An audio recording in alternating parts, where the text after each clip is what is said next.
আসসালামু আলাইকুম। দেখিবলৈ পাইছে MB Live 24 সমূহ দৰ্শকক কি ভয়াবহ বানপানী হৈছে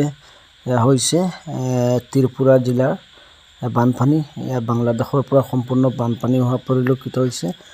দেখিবলৈ পাইছে কিন্তু হৈছে ত্ৰিপুৰাৰ ধৰমনগৰৰ দৃশ্য চাই লওক। যিকোনো সময়ত এনে ভয়াবহ পৰিস্থিতি হ'ব পাৰে আমাৰ অঞ্চলত হোজাই জিলাত, কাৰণ যি ধাৰাবাহিক হিচাপে বৰষুণ দি আছে এনেবোৰ বানপানী আমাৰ হোজাইত হ'ব পাৰে। গতিকে চাই লওক ত্ৰিপুৰা ধৰমনগৰৰ দৃশ্যসমূহ আমি সম্প্ৰচাৰ কৰি আছোঁ আৰু চাই লওক কি ভয়াবহ পানীয়ে ৰূপ লৈছে। সম্পূৰ্ণ দৃশ্যাংশ চাই লওক আৰু ভিডিঅ'টো শ্বেয়াৰ কৰি দিব। দৃশ্যাংশসমূহ চাই থাকক সম্পূৰ্ণ। এয়া হৈছে ধৰমনগৰ ত্ৰিপুৰাৰ দৃশ্য। চাক মানুহৰ ঘৰ চৰ একদম ডুবি আছে।